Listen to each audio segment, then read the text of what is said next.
내 이름은 코코.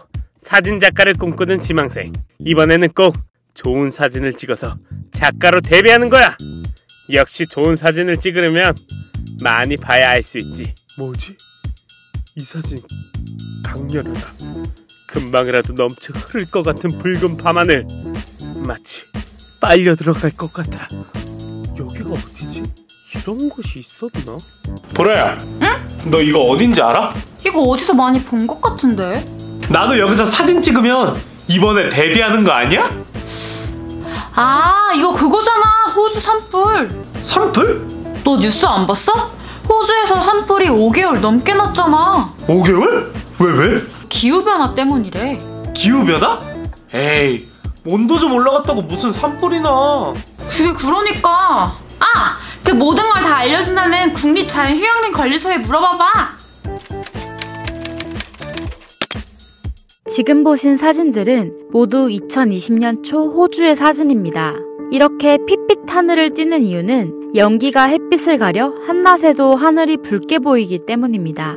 파란 하늘을 사라져버리게 한 장본인은 2019년 9월부터 2020년 2월까지 장장 5개월 동안이나 지속된 호주 산불 때문입니다.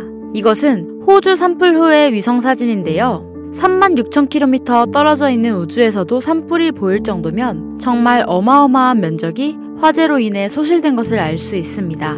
이 산불로 인해 10억 마리의 야생동물, 33명의 사람이 죽음을 당했고 대한민국의 영토보다 넓은 12.4만 제곱킬로미터가 피해를 입었습니다. 굉장히 많은 피해를 입힌 호주 산불의 원인은 놀랍게도 기후변화입니다. 전문가들은 지구온난화로 인해 일어난 기록적인 고온과 가뭄을 이번 산불의 가장 큰 원인으로 예측하고 있습니다. 그런데 호주 산불의 더 큰 문제는 여기 있습니다. 바로 기후변화로 발생한 이 재난이 연쇄작용을 일으킨다는 것입니다. 산불로 발생한 다량의 이산화탄소는 온실효과를 가속화시키고 이런 온실효과는 다시 대형 산불을 발생시키는 악순환을 야기할 수 있기 때문입니다. 그런데 숲은 이러한 기후변화로부터 우리를 안전하게 보호해주는 방패 역할을 합니다. 바로 생물들이 숨 쉴 수 있는 산소를 만들어주며 동시에 온실가스인 이산화탄소도 흡수하죠. 한번 이 과정을 더 자세히 살펴볼까요? 이렇게 식물이 빛을 이용하여 양분을 스스로 만드는 과정을 광합성이라고 하는데요. 공기 중에 존재하는 이산화탄소가 식물의 기공으로 흡수되면 식물은 햇빛을 받아 에너지와 산소를 만들어내어 공기를 정화시킵니다. 식물은 이런 공기청정기 역할을 할 뿐만 아니라 지구의 생명도 유지시켜줍니다.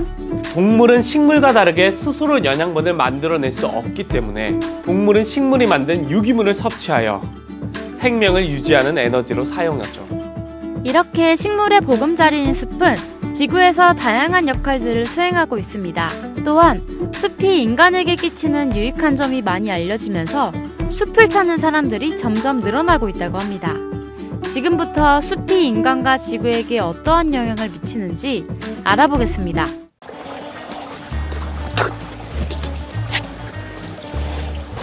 안녕하세요.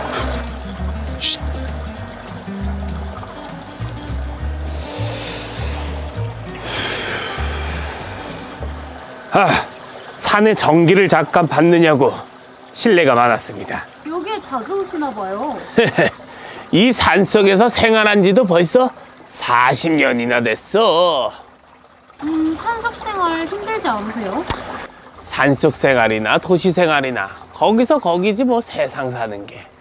그래도 이 산속에 있으면은 이 마음도 여유로워지고 생각하는 게 좀 정리가 된달까. 그리고 이렇게 피스타치오도 마시면서 얼마나 좋은데? 피스타치오요? 예, 피스타치오. 아이 피톤치드요? 피톤치즈. 그래, 피톤치드. 편하게 인터뷰 해주시면 됩니다. 어머, 그 인터뷰 같은 거 처음이라 떨리네. 산에 자주 오세요? 딸아이 학교 보내고 매일같이 산에 오르고 있는데 이게 얼마나 좋은지 말도 마요. 산에서 주로 어떤 걸 하세요? 이 산이 말이에요, 이 가만히 앉아만 있어도 얼마나 좋은데, 이 가만히 앉아 있으면은 이 공기가 너무 좋아가지고, 내가 원래 비염이 있었거든. 근데 이 비염이 호랄랄랄랄랄 하고 날아가가지고 내 기분도 호랄랄랄랄 하고 얼마나 좋은데. 그리고 우리 딸이 이 고3이야. 그래서 수능이면 얼마나 힘들고 막 약 같은 거 영양제 그거 먹이느냐 정신이 없는데, 우리 딸은 요 약수, 이 약수만 먹었어. 정말 약수가 약이라니까. 그래서 얼마나 좋아요. 아름답게 우거진 숲은 휴식을 취할 수 있는 좋은 공간을 제공해 줄 뿐만이 아니라 사람들에게 심리 안정 효과를 준다고 알려져 있습니다. 실제로 20대 남자 74명을 대상으로 연구한 결과 산림욕을 하면서 걸었을 경우에 도시에서 가만히 있을 때보다 스트레스 호르몬인 코르티솔의 수치가 19%나 감소한 것을 확인할 수 있었습니다. 그렇다면 숲에는 어떤 치유 물질이 있어서 지치고 피곤한 우리의 몸을 상쾌하게 만들어주고 스트레스 호르몬의 수치를 낮춰주는 것일까요?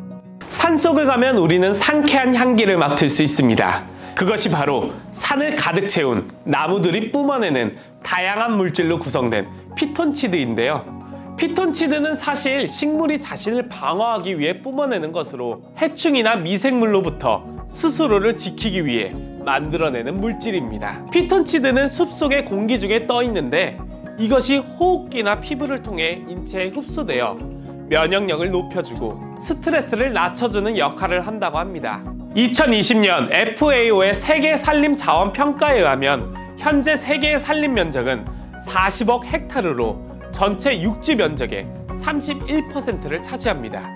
이렇게 넓은 면적의 숲에는 숲을 이루는 다양한 동식물들이 존재하고 모든 생명체가 상호작용을 하며 살아가고 있습니다. 그럼 숲에는 어떠한 것들이 있는지 한번 알아볼까요? 숲 전문가 나자연 씨는 숲을 자주 찾는다고 한다. 숲에 오면 마음이 편해져요.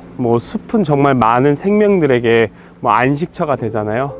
인간뿐만 아니라 눈에 보이지 않는 작은 생명들에게도 집과 음식들을 제공해 주죠. 그렇다. 숲에서 나무, 곤충, 미생물, 동물 등 생물적 요소와 미생물적 요소가 함께 공존하며 살아가고, 이 모든 것들이 서로 영향을 미치며 숲 생태계를 구성하고 있다.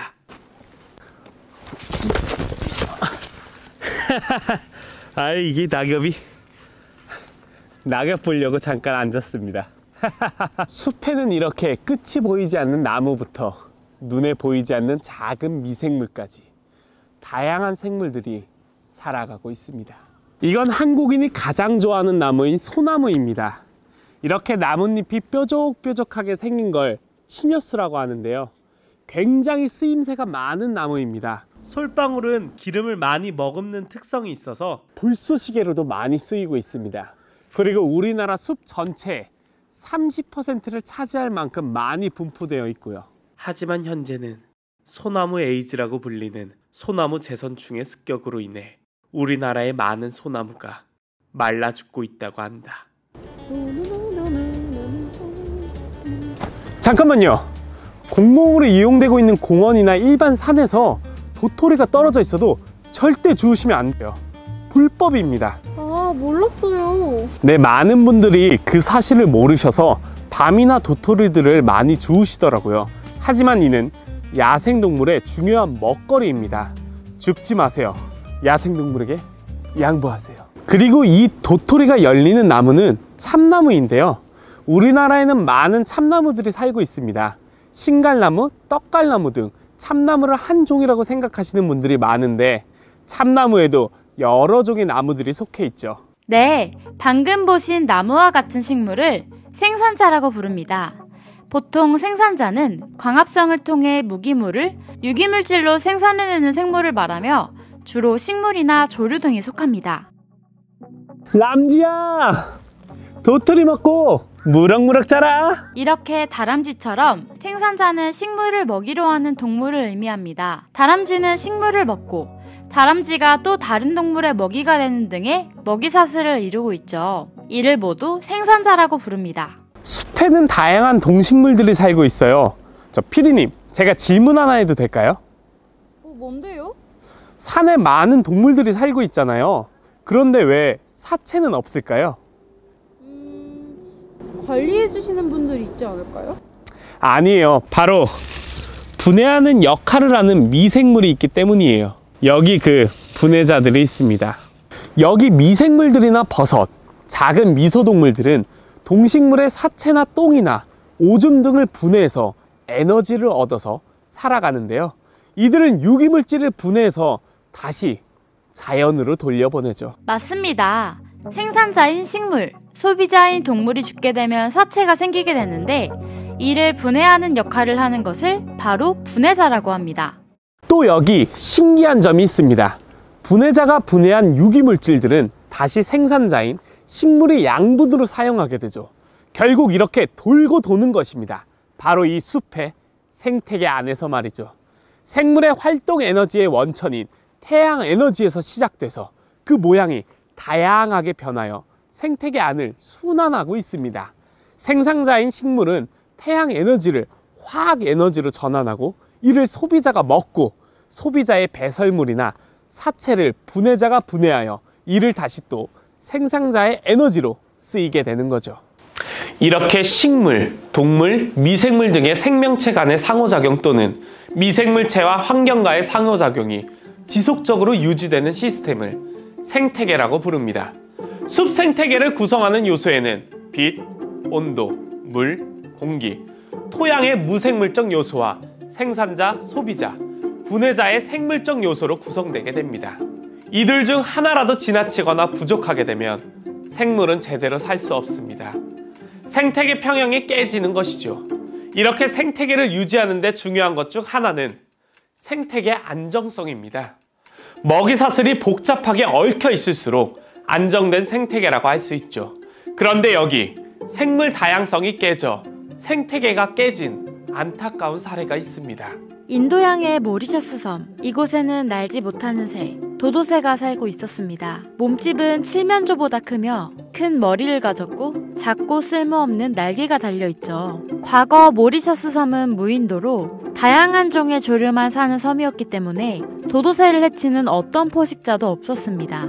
그렇기 때문에 도도새는 날지 않아도 되었고 날개가 퇴화되었습니다.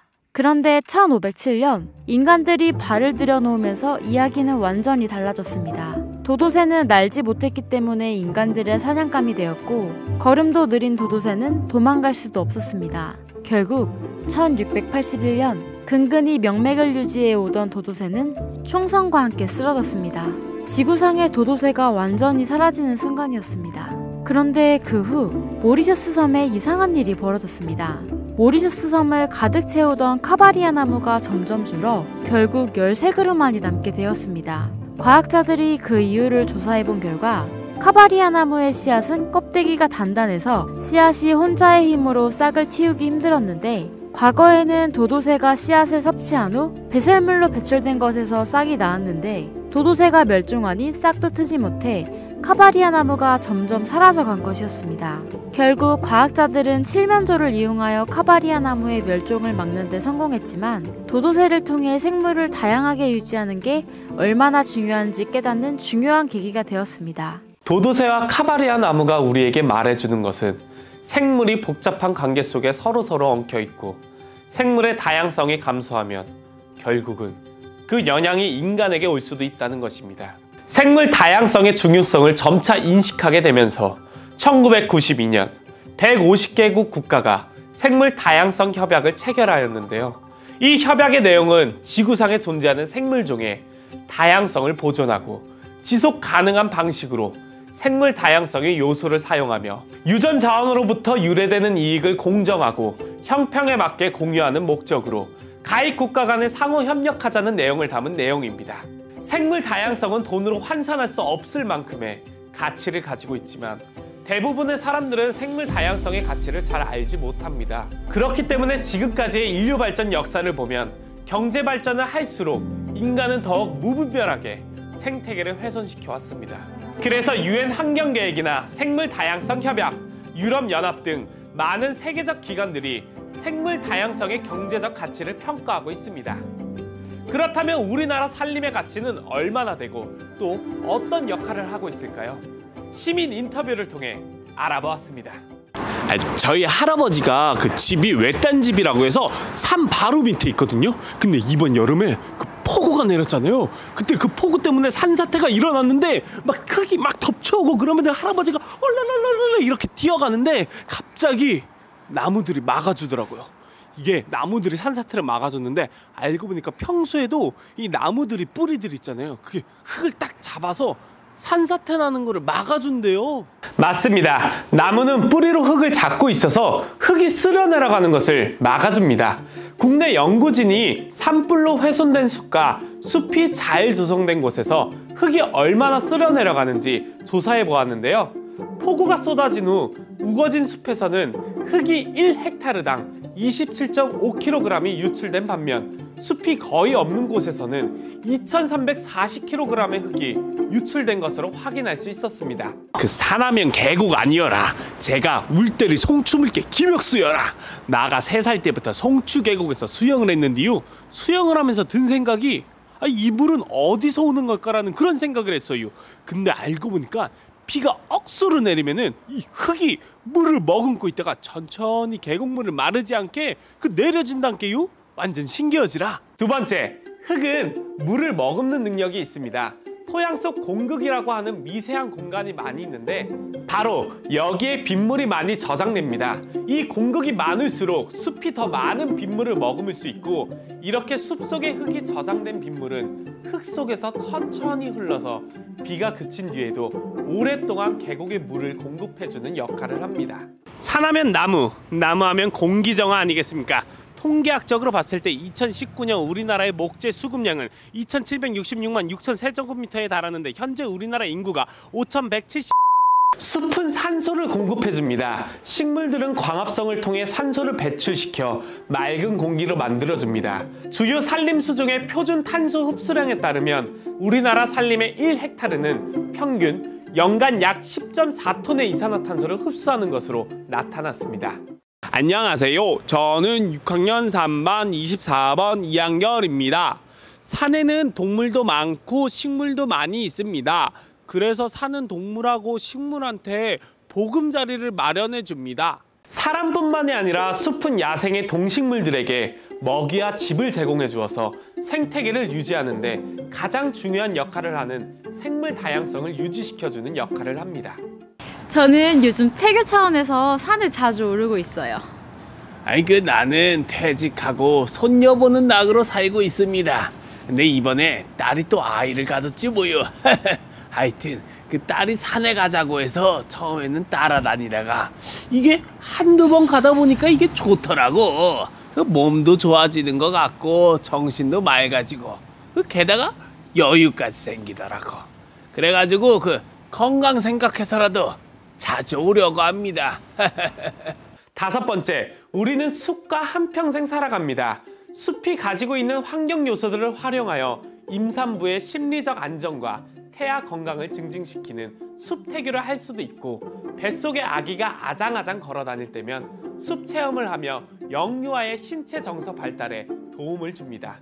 또 청소년기가 되면 학업과 입시 준비로 스트레스를 많이 받는데 숲 캠프나 숲속 트레킹을 실시하면 청소년 문제를 예방할 수 있습니다. 실제로 연구 결과 학교 안에 숲이 있는 학교 숲과 일반 학교에서 같은 수업을 진행했을 때 학교 숲에서 수업을 받은 후 학생들의 에너지, 즐거움과 같은 긍정적인 정서는 올라갔고 스트레스와 분노 지수가 감소하였다고 합니다. 그리고 청년기가 되면 암벽 등반, 산악 자전거와 같은 숲속에서 할 수 있는 취미 생활을 하다 보면 스트레스 해소와 건강 증진에 도움이 됩니다.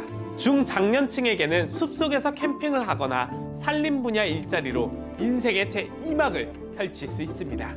그리고 노년에는 숲 산책이나 명상을 하며 건강을 관리할 수 있습니다. 이렇게 숲은 우리 삶 속에서 다양한 기능들을 하며 우리와 더불어 살아가고 있습니다. 하지만 세계 곳곳에서 나타나는 이상기후 현상은 해를 거듭할수록 그 빈도와 강도가 높아지고 있습니다. 더 빠른 속도로 점점 우리를 위협하고 있죠. 그래서 이에 대처하기 위해 전 세계적으로 온실가스의 원인이 되는 이산화탄소 발생량을 줄이는 데 큰 노력을 기울이고 있습니다. 첫 번째로 이산화탄소 발생에서 큰 비중을 차지하고 있는 화석연료를 감축시키고 이를 친환경적인 신재생에너지로 전환하고 있습니다. 그리고 두 번째로 우리가 할 수 있는 것은 바로 우리의 옆에 항상 존재하고 온실가스인 이산화탄소를 흡수하고 저장하는 역할을 하는 숲을 보존하는 것입니다. IPCC에 따르면 2050년까지 화석연료 사용에 따른 온실가스 배출의 12%에서 15%를 산림이 흡수할 수 있다고 이야기합니다. 숲은 이산화탄소 흡수하는 기능 말고도 홍수와 가뭄과 같은 이상기후 현상에 대한 직접적인 보호막 역할을 해줍니다. 인간은 윤택한 삶을 영위하기 위해 지금까지 자연을 무분별하게 개발하여 우리가 살고 있는 사회를 완성시켰습니다. 이는 곧 우리가 맞을 이상기후라는 거대한 부메랑으로 돌아오고 있습니다. 숲은 지구에서 살고 있는 모든 것들을 연결해주는 연결고리로 정말 중요한 역할을 하고 있습니다. 이제 그만 우리의 숲을 지켜주세요.